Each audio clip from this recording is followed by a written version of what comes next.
is SANDCAST Christmas edition. Hey! We just found out. Merry Christmas, all of our wonderful listeners.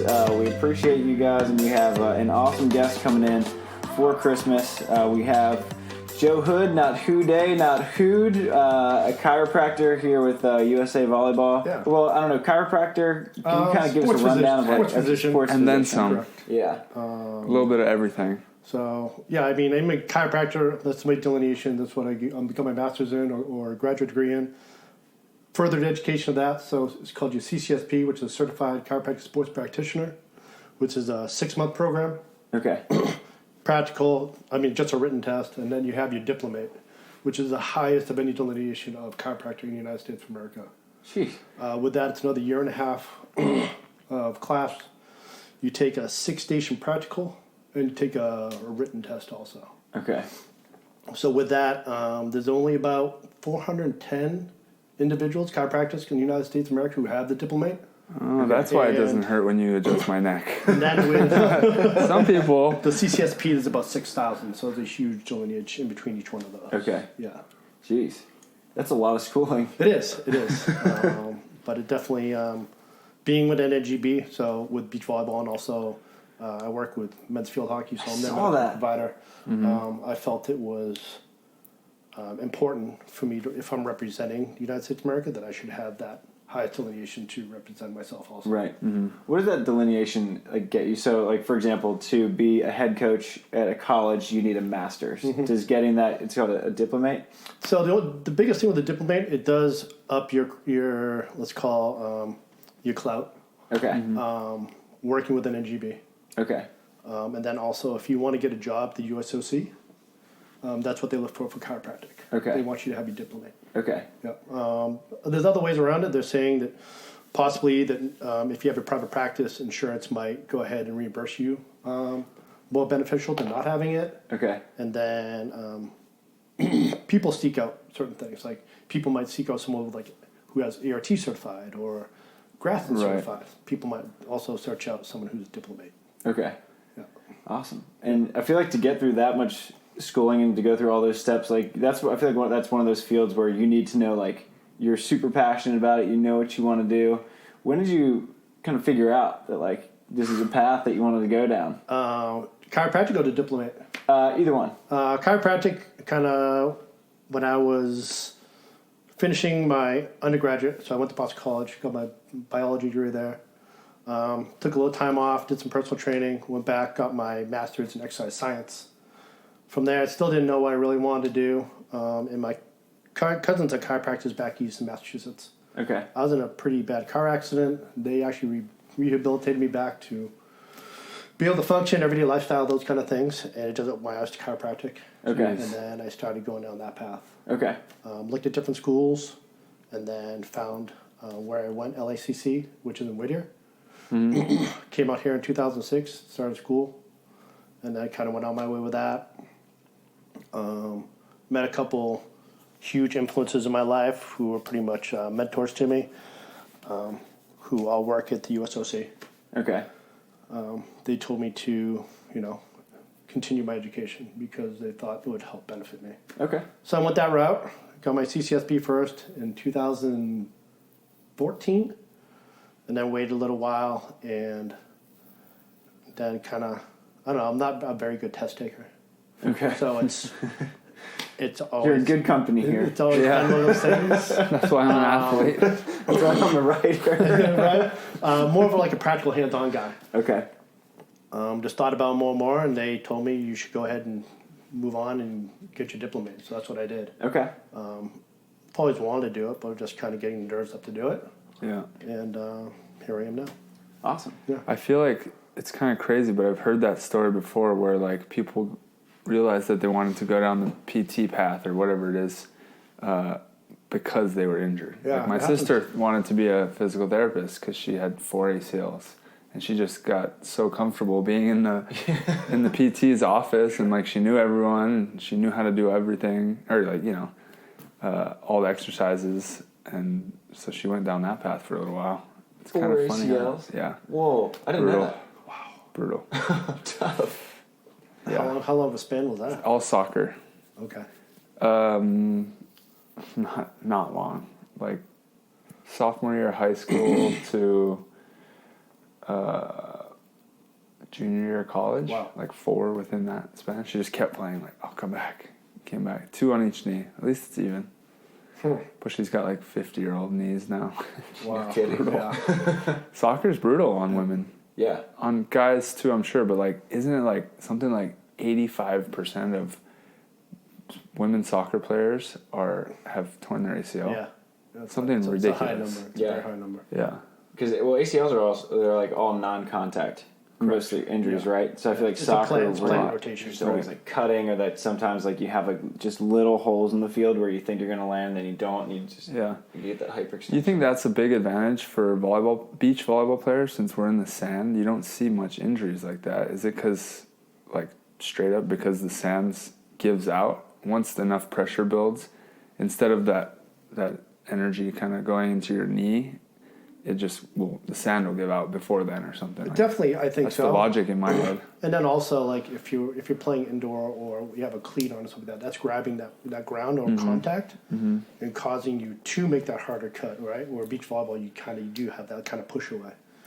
So that's why I think there's a lot more knee injuries on a like turf surface or like basketball surface where it's a lot more stickier and you can grab more. Right. Yeah. Absolutely. Yeah. Yeah. It seems like beach volleyball is harder on the muscle because you're going to build up lactic acid faster because you're just pulling, Correct. trying to get through sand, but much easier on the joints, which seems like the ideal thing for an athlete. Yeah. Right? Because you want that muscle burn. Muscle burn is good. You're going to get in great shape. It's good for your muscles, but the joints can't take it sometimes. Well, I think the biggest thing for you guys too is that there's only 2 of you on the court, right? So a lot more volume and intensity. Mm-hmm. Right, and I think that's where the body breaks down. Yeah. Especially if you have to start, you have to qualify. Once you qualify, now you got to go through everything else, right? If you make it to the finals, gosh, what is that? 9, 10 matches? Yeah. Right, it's a lot in a 3-day span. It's a lot, yeah. And then you got to get on a flight, and let's say that was AVP in Florida. Yeah. Now you get a flight, go to China, Uh-huh. and then you're getting 2 days later, and then you got to start the whole process again. Yeah.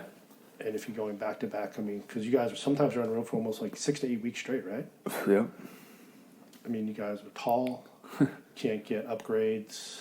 I mean, I think we talked about it, like Ryan Doherty. Like, how does that guy even live on a plane? Like, it's unreal. He does it. Yeah. Anytime I go world to tour, plane, I just like think about Ryan. Like, he has 8 more inches he has to put in this seat. There's you're like, no I way. have 2, so where do the other 6 go? Yeah.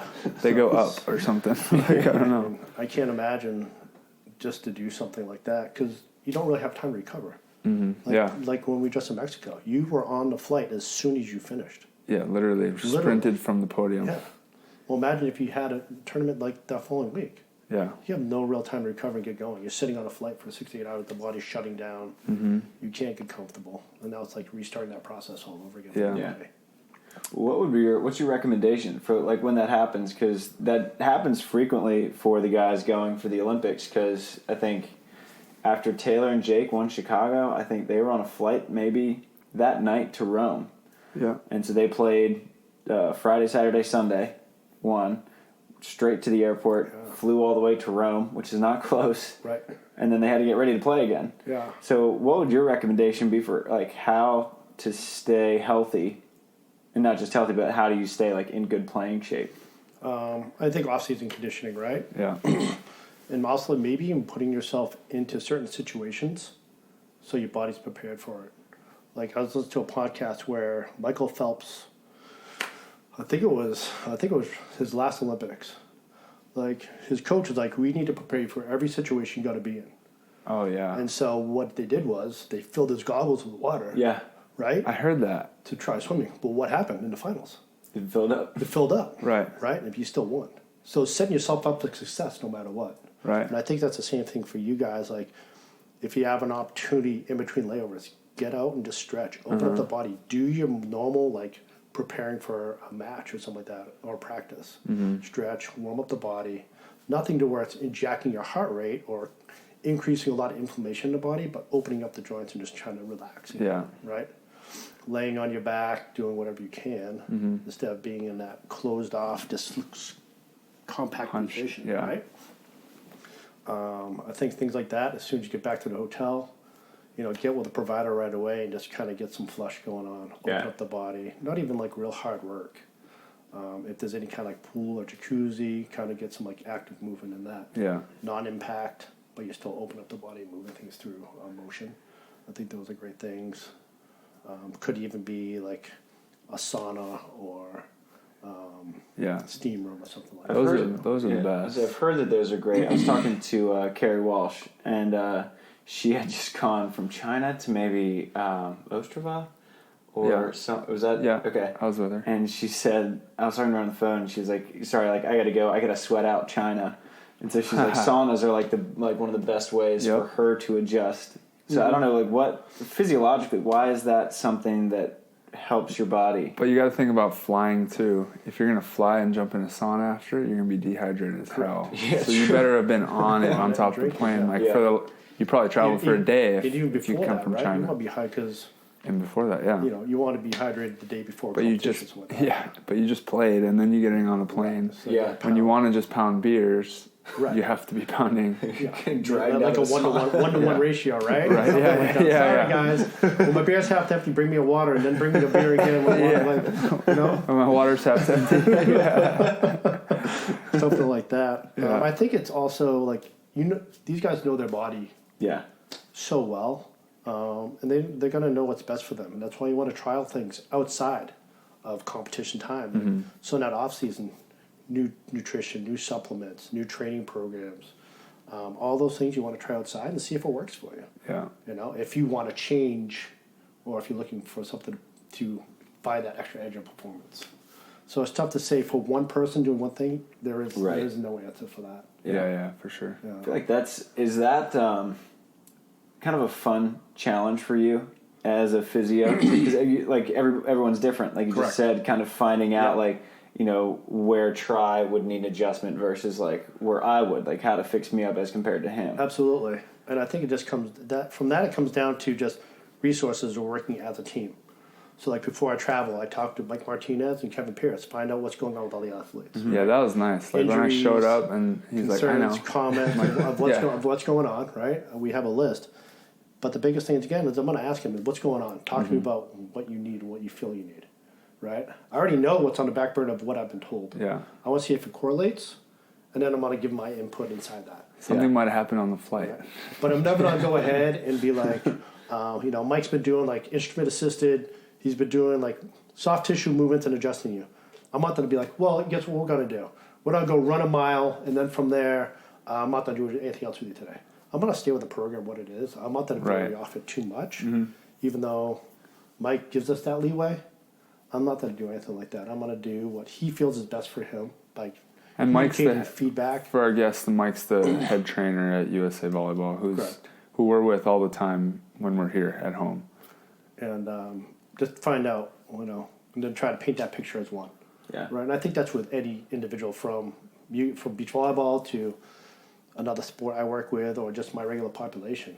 The idea is to like take a puzzle, like you put the border, right? You understand what's going on with that, but you got to find some way to paint and put those puzzle pieces in to make a glorious picture. Yeah. But if you don't have everything that's going on, you can't do that. So having resources around you or getting good history and talking to them, finding what's going on, it's going to help that athlete even more. I feel like that takes a sense of humility too, that you don't walk in with this like, oh, well, I have 35 different certifications and I have like the highest one that like that you need this guy's perspective and the athlete's perspective. I think that's super important than just coming in and be like, hey, I know. So it's really important. It is extremely important. And at the end of the day, like I think one of my mantras is like, I'm the team behind the team. Like I don't feel like I do like thanks for my help. We took you out to dinner and all those things. Like I don't feel I deserve those things. I'm just doing my job. Right, I'm a small 1% of their 99%. Right, there's other people like massage therapists and your trainers and coaches. They're on that whole thing that's going on, right? So it's very humbling to work with these guys, and I don't take it for granted. I want to give them the best that I can. So understanding what they need and then collaborating together is going to be best for me. Yeah. How did you kind of get your foot in the door with USA Volleyball? Sarah Hughes. Okay. Yeah. Awesome. I was working with her for a while before she even started college. Really? Yeah. And She's from Newport or no? What's that? She's from, I know she's from Orange County, right? She's from Costa Mesa. Costa Mesa. And she went to Mater Dei. Same. Yeah. All right, we're going to pause here and take a quick second to acknowledge our lovely sponsors. Support for SANDCAST comes from a new sponsor, Manscaped, who is the best in men's below-the-belt grooming.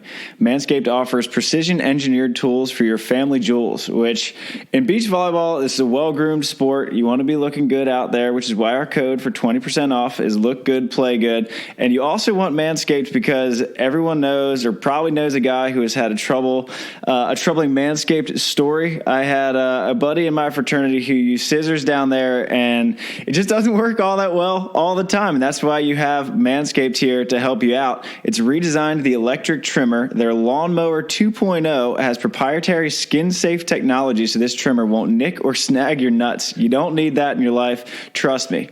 Manscaping accents are finally a thing of the past. Try? Well, and don't use the same trimmer on your face as you're using on your balls. That's just nasty. Manscaped also has the Crop Preserver, an anti-chafing ball deodorant and moisturizer.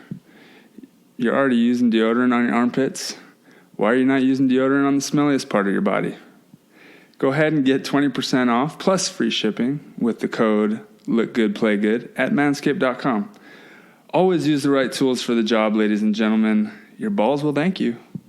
So that is 20% off with free shipping at manscaped.com and use the code LookGoodPlayGood today. Speaking of balls, Travis, Wilson just came out with a new ball. That's the new Optics ball with the OPTX technology. It's definitely been my favorite ball since I was a kid.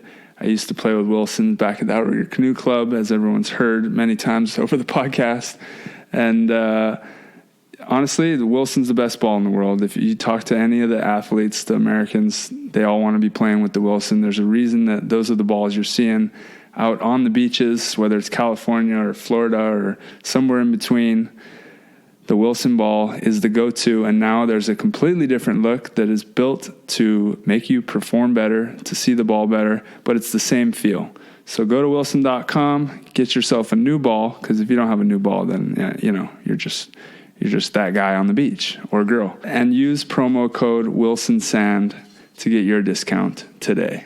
I'd like to take this moment to let all of you know about Firefly Recovery, something that I take on the road with me when I'm traveling. I usually use it on the plane because you know how your legs get all swollen when you're traveling across the world. Is a way for us to recover faster with increased blood flow. There's these knee straps and they have these nerve stimulators on them, and basically, it helps you recover. And you'll see a lot of beach volleyball players wearing them. And you need to get yourself a pair today at fireflyrecovery.com. All right, everybody, now it's time for your Pacific Coast Wealth Management Olympic update.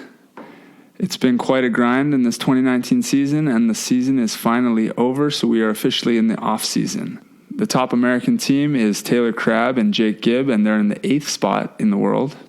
Bourne, yours truly, and Trevor Crabb are in the 10th spot. Meanwhile, Philip Dahlhauser and Nick Lucena are in the 17th spot, still looking to fill 2 more finishes to get there, 12. And then on the women's side, April Ross, as always, is in the 2nd spot with Alex Kleinman. They've been dominating this year. But in the 5th spot, Carrie Walsh-Jennings and Brooke Sweat. In the 6th spot, Sarah Sponsel and Kelly Clays. Yes, the American women are absolutely stacked. And in the 7th spot, Kelly Larson and Emily Stockman. It is going to be an insane qualification year in 2020. We're all looking forward to it. Hopefully, Bourne and Crabb are there. Aloha. And now back to the show. And she played with a lot of high-level athletes when she was in high school and stuff like that on the beach and everything. And she referred me someone who needed some help. From there, I helped her out. She actually won a Huntington Beach Open, AVP. And just from there, she kind of put my name in the mix to FIVB, to USA Volleyball. And they contacted me, and I worked a couple of Long Beach events. Nice. and just kind of found my place that way. Jumped on the road. What was your first event? First event was a NORCECA in Guatemala. Oh, okay. Yeah. Pretty amazing. They tested you out first.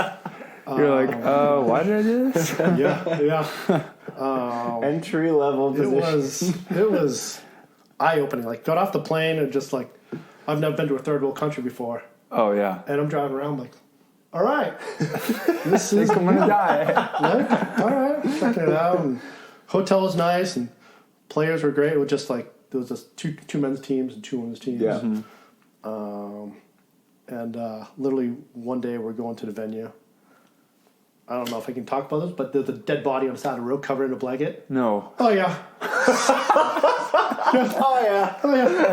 Literally, like, just happened. It was a guy on a bike and got hit by a car. With just a blanket. Oh. It's like, it's not a good day. It's not a good day at all. And then He's going to need an adjustment. And then tournament's over, getting ready to go to the airport. It was me and two men. 30 minutes. It'll take you 30 minutes to get to the airport. No big deal. Okay. Took us 2.5 hours. Driving him back jungle roads or something? Literally, we running through the airport. We get there and it's like, flight's already loaded. It's like, no, these two need to get on the flight now. Like, I don't care about me. Get these two on the flight. And we're trying. Like, guys, just run to the plane now. Yeah. They ran to the plane. I was stuck there for a day and a half. Oh, you At the didn't make airport? it? So because they wouldn't take my bags. Oh my God. And that's the worst. You travel with a giant training table. Yeah, so I have my table and I have a big med bag.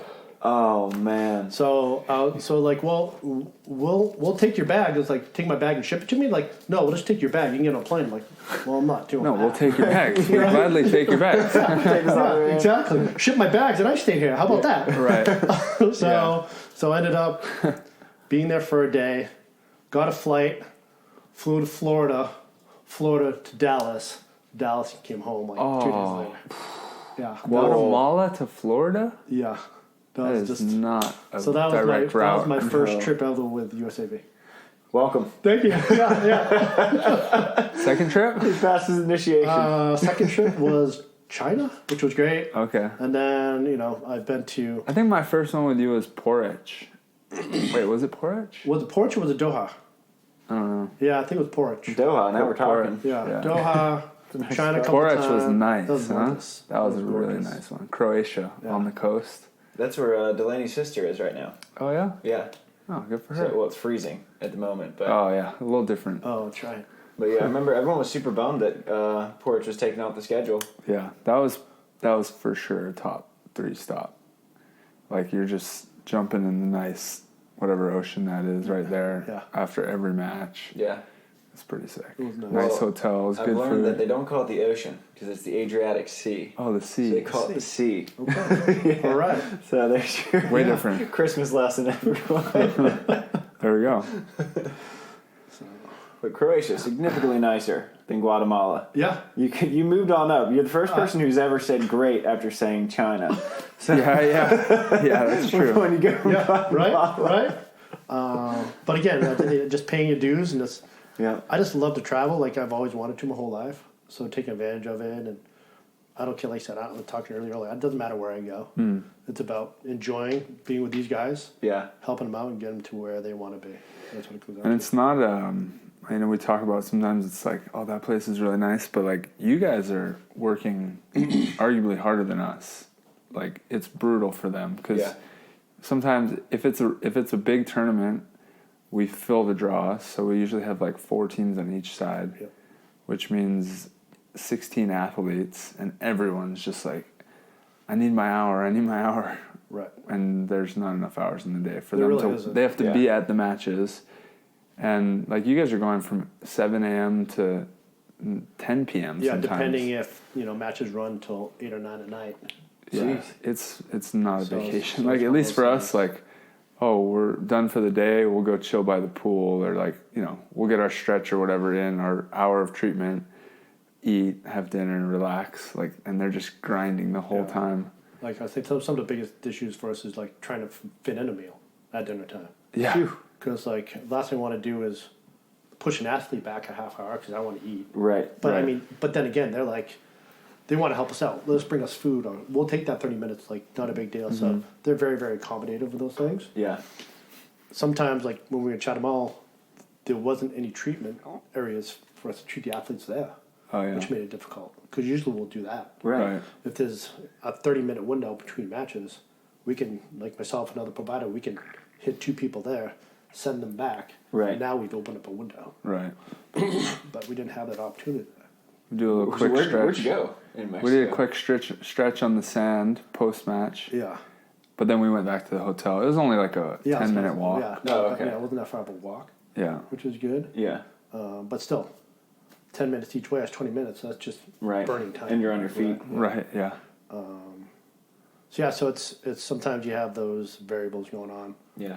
Whenever I go somewhere, the people are like, "Oh, where you going? What are you gonna go see? I got a great I've been there before. Go see this. Like, I'm not going for vacation. Yeah. I'm going to work. Right. Right, yeah. And it's either okay. Hopefully everybody loses so I can have a trip. Right. I don't want that to happen. Like, let's get on the podium. So I have to work hard. Right. But at the end of the day, it's humbling. It's fun. Like getting a gold and a bronze, which hadn't happened in what? Doha? All year, no. We had one medal this year in Doha for the men. So just doing that alone, like, I don't keep track. We doubled the medals for the year. Who won medals when I traveled? We had one in 4 stars and above. That's what I mean. Yeah. So yeah, 3 stars. There was a couple. But it's fun to be part of that eclectic group when they do it. Right? Yeah. Well, who works on you guys? Because like by the end of it, dude, your forearms have to be like roasted, just like that's why he lifts so much. So you're in better shape than me and try for sure. But again, that's one of the reasons why I work out. Oh, that makes a big difference. You can tell when people are like weaker and they're working on it. It's like, I feel like you need a little more strength in there. Right. Because I can't let my body break down. This is my job. Right. Yeah. Right. So if I get injured or hurt, that means I can't provide. I can't put food on the table. Can't make money. Mm-hmm.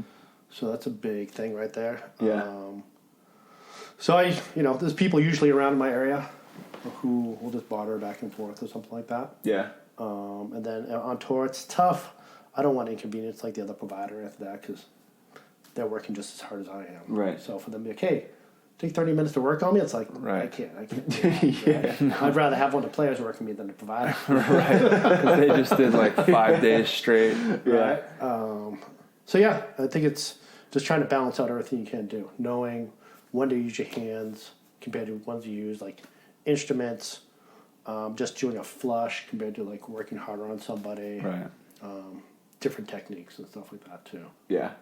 You mentioned you were a personal trainer for a little bit before you started doing the physio stuff? Yeah. I worked with Michigan Baseball for about 2.5 years. Oh, nice. Yeah, so I was their strength and conditioning coach for 2 years. Awesome. I feel like that knowledge has to help you as a physio too. It does. That they play really nicely together with each other. It does. Kind of understanding how the body works a little bit more, giving them rehab, even if they have a rehab, maybe just modifying something slightly. Yeah. Again, last thing I want to do is come in and change everything that they've been given already. Communication is big. I think that's what it comes down to. Making them understand what's going to be best for them in the long run, but not varying too much of what they're doing already. Yeah. And it's different when you have like an athlete like a beach volleyball where you only get to see us like 2 or 3 times a year kind of thing versus like someone who's coming into your office and like applying everything that you have to offer. Mm-hmm. For us, it's like we can't really change it up. So you kind of give us like different options. Like you could try this or this or that or like the new stretches that you showed me out there. I'm like, oh yeah, that's a better version of what I got. Right. So then I choose to apply it. But yeah, like if you were to be pushy, which most providers aren't, where you're like, this is the right way to do it, it'd just be really difficult on an athlete to like, yeah, but like, I can't change it right now, and I'm in the middle of it, and blah blah. Yeah, it is speak of that too. I think that's one difficult thing for you guys is there's no real congruency of. I mean, care is congruent, but it can be better if there was somewhere to small in the pool of providers, right? I mean, we have 12 events this year. Let's just say you're gonna see me twice. Yeah. Then you got 2 other people, and then maybe one other person. So. They got different techniques. Someone might have a massage gun, or someone else might just be using like instrument assisted, where someone else might just stretch you. Mm-hmm.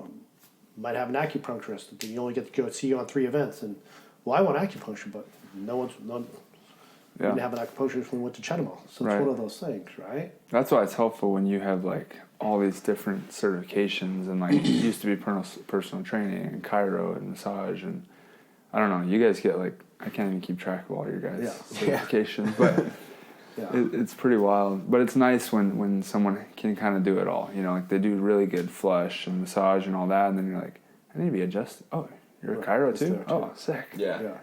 Mm-hmm. So, I mean... Makes it easier. Yeah, definitely. Especially when you have a diploma.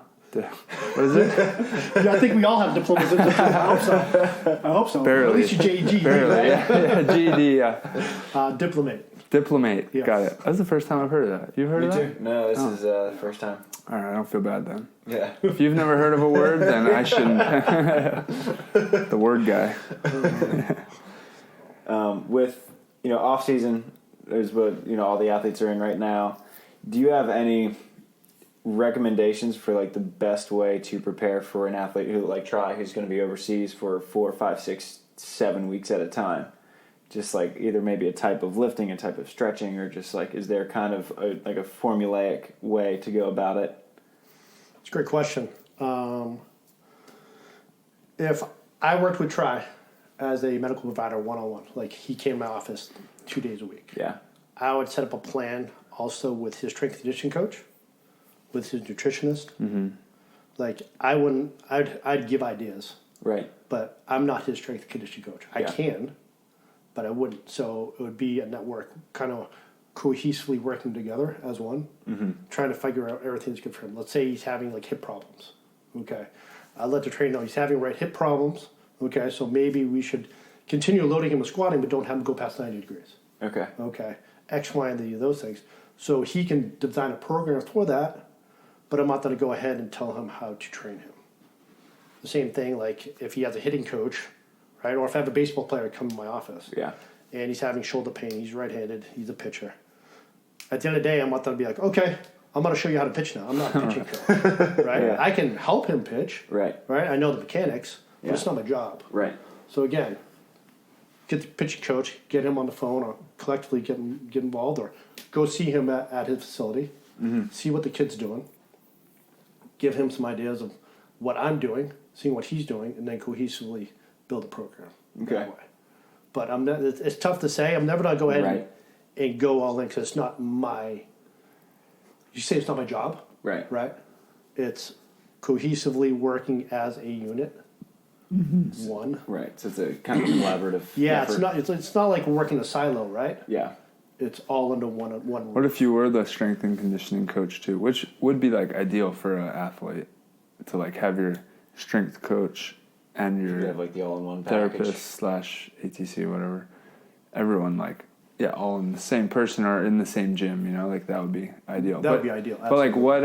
I guess for me, like right now, I'm thinking with the off season, I want to put some mass back on, build a lot of strength within the rotator cuff and the knees, or just balance it out kind of thing, and then use that mass and strength and kind of cut it down maybe to whatever playing weight feels good once season starts coming around. So that's what I'm thinking right now is like just kind of put muscle back on because we lose so much in the off season. Right. Have you found, like, let's call it your fighting weight, have you found that weight where you feel good at and then you can taper off and feel good throughout the year? Yeah, weirdly, like every year of my pro career, I've gone up like 2 or 3 pounds. So I guess I'm still growing maybe or something. I don't know. When I first started playing at Houde, it was like 190, 191, and then it gradually went up from there. And in Mexico, I was like, I rarely let myself go over 200, but I got a whole month in of lifting and I got to like 202, 203, but I was feeling good in the sand, so my trainer's like, if it feels good, then let's go with it. And it felt good. I mean, we got on the podium, right? So, yeah, it's interesting. My playing weight keeps going up, but now I think it's like at the 200 mark about. But yeah, you have to really pay attention to that. It's like you might feel sluggish one day, or like I've been a little slow lately. It might be because you're carrying an extra 2 pounds or something. Right. Exactly. Yeah. I mean, just think about if you people want to put on weight. Go ahead and just put on like a 10-pound weight vest. Right. See what that feels like. Yeah. But you want to add 10 pounds to your body, but that's what it's going to feel like. Right. So I think it's understanding how your body's going to work with that more mass. Mm-hmm. And like I said, try to find that nice weight of performing, Right. recovering, doing everything you can. And it's not inhibiting you in some way, shape, or form. How do you, like, let's say, you know, people want to put on a lot of mass doing like the standard lifts, but how do you make sure that the joints, the knees, the shoulders, the hips are all like gaining strength or whatever they need to prevent injury, like at the same time, you know? Like, can you gain a lot of muscle mass that's too much for your joints to handle? Absolutely. Yeah. But again, you're not. That's like bodybuilder kind of stuff. No, you bodybuilding, like, powerlifting, right? Right. You have someone who's deadlifting 1,000 pounds, squatting 800 pounds, benching 600 pounds, right? Jeez. Yeah, I mean, that's a lot of load on your body, Right, right? yeah. Your body can't sustain that for over a period of time. Right. For yourself, you're never going to get that size. Yeah. So I think it's more along the lines of, again, understanding what your body can tolerate, right? And then making sure you can also, like, what's the word I'm looking for? You don't want to get too much, like, ground and pound on your joints, right? Yeah. So some type of non-impact Yeah. going on. Like isolated work Well, exercises. again, and- swimming, biking, Right. rowing. That way it's linear. The joints are being lubricated. They're moving, but it's not pounding over and over and over again Right. because that's what you're doing 5 days a week at the beach, right? Yep. And the same thing, we want to take the load off if we're going heavy squats, Right. right? Again, a lot of joint movement of the hips and knees, which is good. But as a volleyball player, you don't need to go ass to grass when you're squatting, right? You don't have to get that low because you're never doing that on the beach playing, Right. right? So it's sport-specific movements in the weight room that you're doing in Right. your sport, Yeah. right? So I think it's some of that stuff too. Yeah. And like protecting the joints, I feel like from my experience, it comes down a lot to like mobility kind of, right? Because you're not like really like can you strengthen tendons? I mean, you can strengthen everything around it, Right. right? But in tendon junctions, no. Like it's never going to be tight in that area. Right. But if you're working on agility and stuff like that, just the movement alone is strengthening those biomechanical movements, which is going to keep that intact. Right. You just want like the power and energy to go through that joint or whatever it is, balance, right? Like, Correct. Because if you get overloaded in one way or Right. you don't have mobility in one way, you can That's where injuries overload occur, it, right? I mean, it's just you guys playing volleyball. I mean, what happens when you're playing in the rain and that ball weighs another 5 pounds, Right. Yeah. right? It's a lot more torque on the shoulder, Yeah. right? Yep. So you got to be able to sustain that Right. because you're not on the ground using ground force to hit the ball anymore. Right. And when it rains, there's sand. You're gets- in the air trying to control your body. If the ball's behind you, it weighs 3 more pounds, like Yeah. an injury can occur. Right. So it's understanding, working on different positions, being strong in all those positions. Right. Yeah. I'm wondering if, do you think that your weight went up a little bit this year because you were split blocking? And that you weren't running up, jumping, jump serving? Maybe. It's possible. And that like it was just like a little bit less calories like every time you went out? I think that's possible. I definitely did less this year because we're kind of like trying to figure out what my body could handle after all the True. health stuff. But in Mexico, I was heavier because I had that month off before and I just lifted. So, but yeah, that could be true. Definitely. But I kind of I liked the feeling in Mexico and I like the feeling right now. Probably because I was 170 2 years ago. Right. And I hated that feeling. So now I feel like I finally got the mass back and it feels good. I think the big thing when you're bigger and more muscular, you're usually jumping well, but is it like, are you sustaining it? And then how's your cardio? Yeah. Because can you carry that thing or that load around Right. consistently? If your cardio is high, then get as strong, and your cardio stays at a high level, then I think you get as strong as you possibly can, right? For the most part. It's not like strength's, like the more muscle you have in your legs, like you're gonna you're going to jump higher. You're going to use that muscle to move that muscle, probably, Right. I would guess. Yeah. But I think it's like you said, just training that body as a whole, right? You're not just going to do, a lot of heavy weight training. Right. Right. You still got to do cardiovascular. Yeah, You got to exactly. build the body as you need to use it. Mm-hmm. Right. Whereas, like, if you're playing indoor, you're more specific just for that one position. Right. So you can just focus on maybe something different. Where on the beach, it's so much more dynamic. Yeah. And so you really got in with the Olympic stuff with field hockey, though, right? So I've been with been with them for 3.5 years now. I started beach volleyball in 2014. Okay. Field hockey was 2016, 17. Okay. So yeah, that's been a ride. I bet. It's been a lot of fun. Again, traveling to all different places. India, Mexico again, deep into Mexico, to where like we're being escorted by people with guns. Okay. Right. And then going to Peru this past year for Okay. Pan Am Games, and Nice.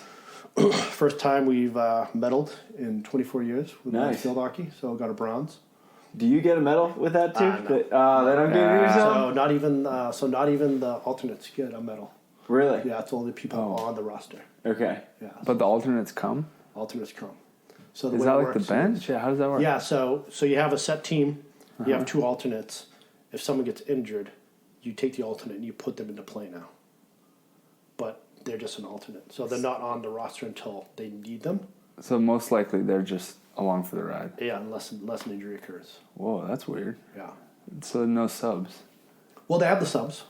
Oh, subs They have and then subs. alternates. They have alternates. Got it. Correct. Yeah. Interesting. Yeah. I've never heard of that before. Yeah, so that's how it works with field hockey with the games. Like they couldn't even stay in the village with us. They were off campus. Yeah. Brutal. That's Yeah, so cutthroat. they literally had to come in 45 minutes every day, take the shuttle, and then go to practice with us Oh, in matches and stuff like that. Couldn't sit on the bench. Had to sit in the stands. oh my God. Yeah. So if they get injured, they have to run down from the stands and get in the game? No. So most Next game. most likely next game. Right. Yeah. Hey, you're in. Oh, crap. I've been sipping beers and eating popcorn. Yeah. So no, but it's been a lot of fun. It's definitely different demographic. Yeah. Just myself. Okay. For a whole. Yeah. So working For a with whole roster. 16, 17 athletes. Oh, Jeez. good luck. Whoa. So What are the common injuries in field hockey? low back? Yeah. Just Because you're kind of Bending hunched over with over. the Yep. stick. So the stick is a specific height. You can't. It goes from I want to say 36 to 32 is the highest competitive level of height sticks. So if you're 6'3" or if you're 5'7", like Oh, yeah. the stick's the same. Like you can't venture too much out of that. Whoa. And it's only so if you don't know field hockey, you can only use one side of the stick. Okay. Only right-handers. So Biased. Oh, what? yes, There's no left-handed field hockey stick. correct. Everybody hits from one side. Yeah. If you want to use the off side of the stick, you can't. You got to flip your hand over. around and get the ball. Oh, that's weird. So you're going Yeah. back and forth this way. Yeah. Damn. Sorry, Travis, you're out. My field hockey career was cut short. And if you wanted, like, so right-handed, you're hitting this way, but if you want to do a backhand, you're actually taking the stick, stepping around, coming through, and then coming around and hitting it. Like, Yeah. Yeah. oh, weird. Down there. That'll do Yeah, it to the so lower A back. lot of torque of the low back, running, hunched over the whole time. So tight hip flexors, tight quads, a lot of pressure on the low back. It's like a candy cane, right? Like a wooden candy Yeah. cane shape? Yeah. Got it. So mostly blunt force trauma, ball stick or ball to the face, all of that, stitches. Oh. We had one of the players fractured his patella with the ball. The ball just drilled it? Yeah, they wear shin guards, but somehow shin guards slid down a little bit. Snuck in. Got Oh, man. Then from there, just ankle sprain, stuff like that. Yeah. Nothing too much. Wow. And the way that's set up is it's kind of the same way with like indoor volleyball or soccer. They have their club teams overseas. They're over there playing. Then when the season's over, they come over and play for the national team. and then just kind of go back and forth. Oh, really? That's how Okay. it goes with that, yeah. Interesting. What are go ahead, Josh. I was just gonna say, where is field hockey biggest? That's the East Coast thing. So it's very big, East Coast. It's predominantly a women's sport, Right. but So much sports then. Well, men are usually playing lacrosse. But no, because it's totally different. women have It's full on total- lacrosse too. Yeah, they both Right, do. okay.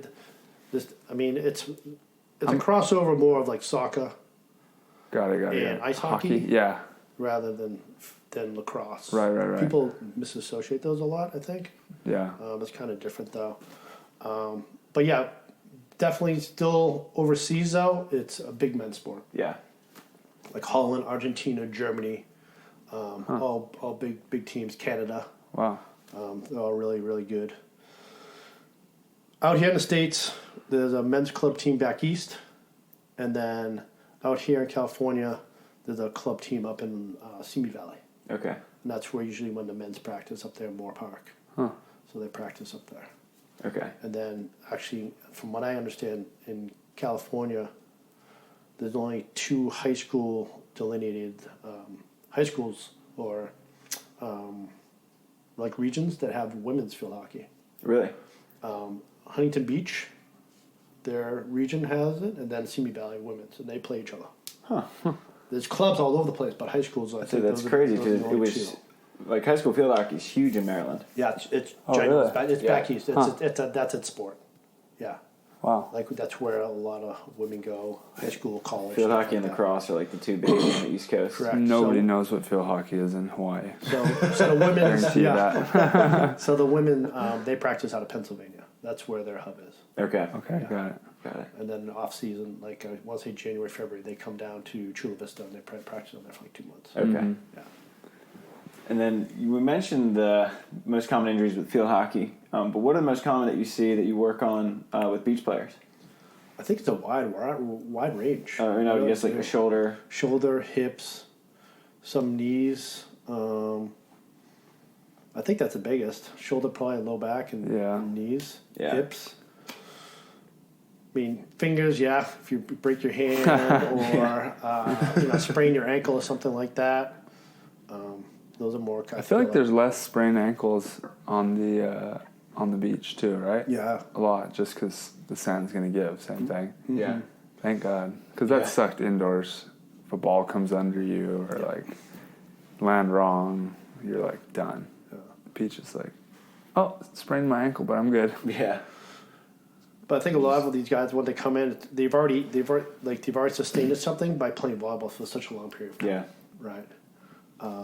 So you're gonna have maybe shoulder issues because when you're playing indoor, you're in practice. You're probably hitting 300 balls, right?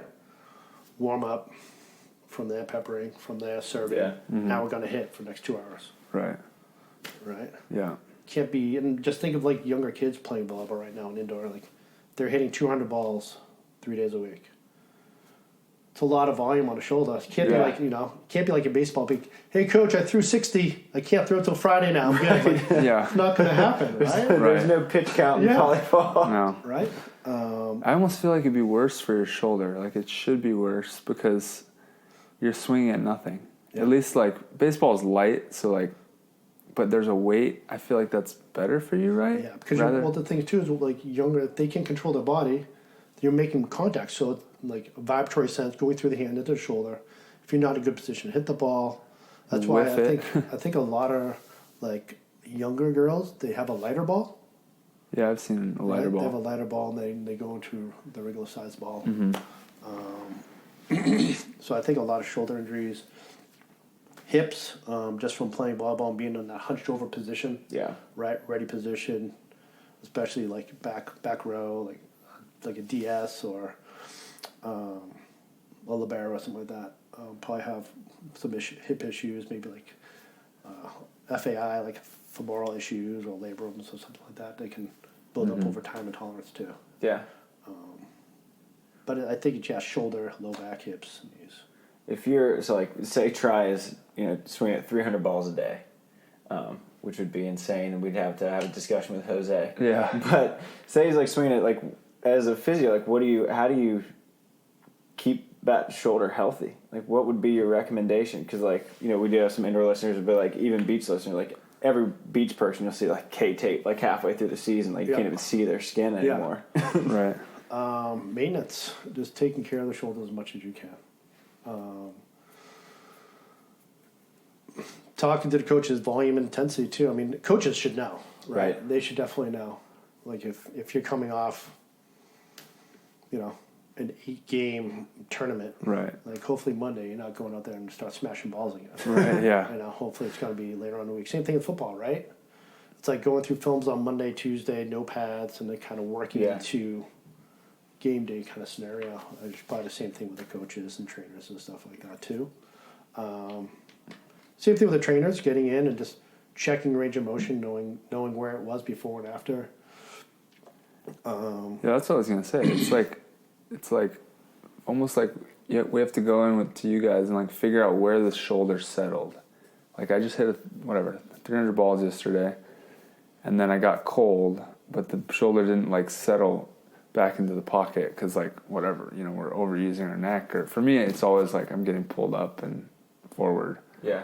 So my neck's always tight, but like you can see it or like feel it, you know, based on just doing a few range of motion things. Sure.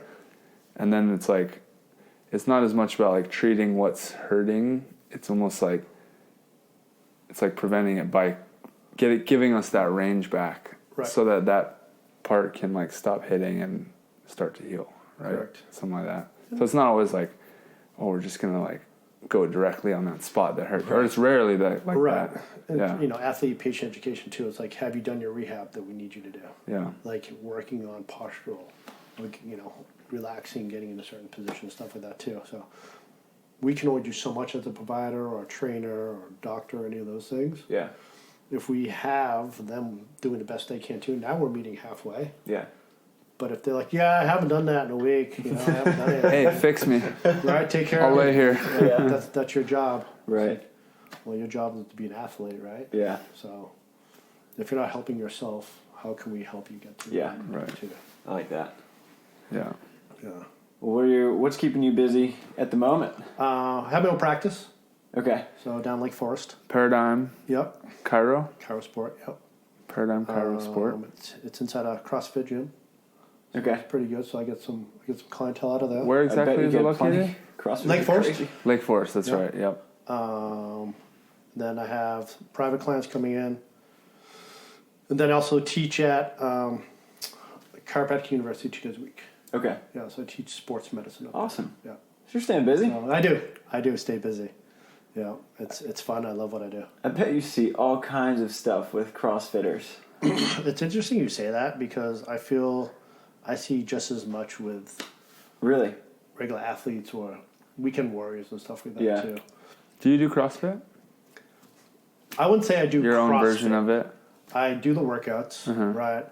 So it's like I don't know. I don't want to delineate say I do CrossFit. Right. It's a workout. It's like, do you do 24-hour? Right. Yeah. You know? Yeah. I go in. I follow the structured programs that they have up every week. Mm-hmm. So I follow that stuff. I do it. But I know my limitations. Yeah. Like I don't do any kind of snatching.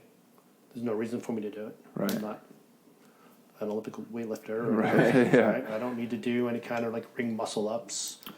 Do you think people tend to lose their technique when they're doing CrossFit? Because a lot of it's timed, right? Correct. I think that's the biggest issue. It's either they're going against themselves, their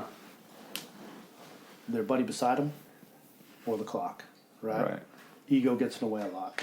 You know, you'll have people come in, what I do, a 1 RM squat today. It's like, okay, let's get after it.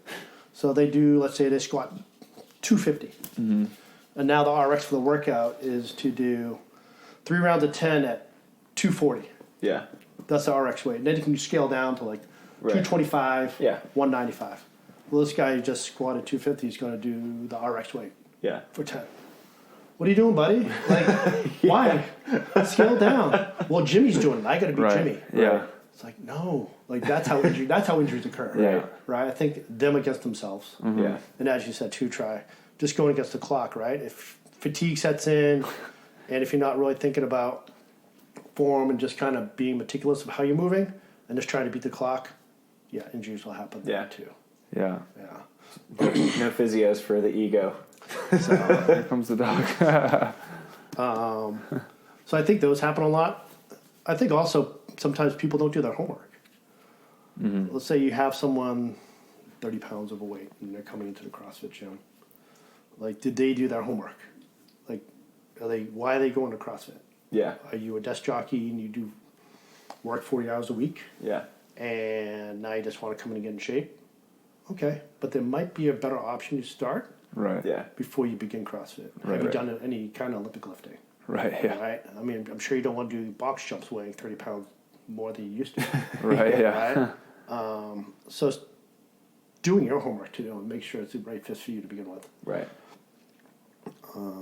So I think that's where sometimes injuries occur. Right? So you Okay. can't blame it on the box or the coaches or anything like that. Yeah. It's collectively, everybody's got to make sure you're doing it right for them. Right. Because the coaches feel like they can't help them, they're going to. Like, they're not going to turn somebody away. Right. Yeah. Right? But then again, you want to make sure what's best for them and make sure, like, well, have you done CrossFit before? No. Let's Right. just see how you move a little bit. Might not be the best thing for you now, Right. but we can help you in some way, shape, or form if you're willing to take a step back and do a lot of modifications so we can get you where you need to be. Yeah. And so for our listeners, if they wanted to find you or like refer someone to you, how could they get in touch with you? You can go to, I have an Instagram account. Gosh, I don't even know what. Paradigm Paradigm Cairo. Paradigm Cairo. Paradigm Combat Sport, and then my email, paradigmcairo.com. Or you can talk to any of people, Hit us up. you know, We'll point you in the right direction. beach volleyball, any of those things. I'm around. Awesome. I'm around. Awesome. Yeah. Troy, do you have any curiosities left? No, but I could use some treatment. I'm like, talking about this stuff. I'm gonna let you adjust me first. Yeah, I probably owe you. You really want me to adjust you? It won't feel as good as it does when you do it. I promise that. You might not be able to walk out of here. Okay. I'll take no for that then. Yeah, done deal. Well, we appreciate you driving all the way up here. Sure. The traffic this time of year is no good. But super thankful for you. Just like as an athlete, and I think I could speak for every athlete that you work with, that like you guys are like the gift that keeps on giving. Just that my experience with physio is like you guys are like life changers at tournaments. for sure. So we appreciate that. Thank you. Thank you for having me on today. It's been a pleasure, and I'm looking forward to seeing this on Christmas Day. Yeah, Christmas Day. So Merry Christmas. Thank you. Merry You're welcome. Christmas, everybody. Yes. Joe, thanks for giving me that bronze medal up there. Helping me get it. Absolutely. Appreciate it. Thank you guys. Yes, sir. All right. Have a great day. Thank you guys.